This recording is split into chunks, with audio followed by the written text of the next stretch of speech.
Well, we are now a month into the government shutdown, and there seems to be more questions than answers. As we now enter a new month, the repercussions of the shutdown could have more impact than we think. 2 News reporter Sartaj Singh joins us now live in studio. Sartaj, you talked with an economics professor about the shutdown and what it could be a month from now.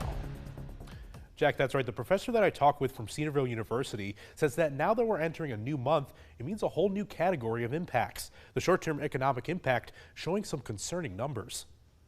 A letter sent by the Congressional Budget Office to the U.S. House of Representatives paints a picture of how much the economy could be hit if the government shutdown persists. They anticipate that if it goes on for another month, that we will see a significant hit on fourth quarter GDP. In that letter, the office says that the cumulative loss of real gross domestic product sits at $7 billion in a 4-week shutdown, $11 billion in a 6-week scenario, and $14 in an 8-week scenario. Part of that will be made up once the government shutdown is over, because there'll be additional spending that will occur afterwards. The shutdown also means more federal workers without a source of income. The longer it goes on, the more paychecks they miss, the tighter their budgets are. And some sectors could see increased call-offs due to the stress of working for free. You've got air traffic controllers who are mandatory workers who are forced to work, and they're not being paid.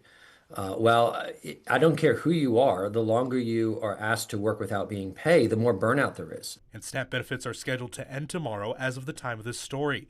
While there's an emergency budget that could extend those benefits, it's only a short-term solution. It costs about $8 billion a month to run SNAP, and there's approximately $6 billion in an emergency fund. And it's about 2 to 3 weeks worth of funding that they have. Dr. Jared Pinson says that there is still a lot of unknowns, but says the resolutions could come soon to alleviate the impact from Washington. I'm not someone who likes to predict the future, but there's a lot more pressure today than there was even a few days ago. So I would anticipate that we will come to a resolution soon.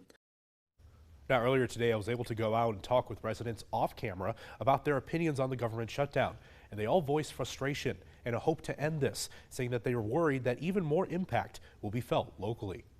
In studio, Sartaj Singh, 2 News.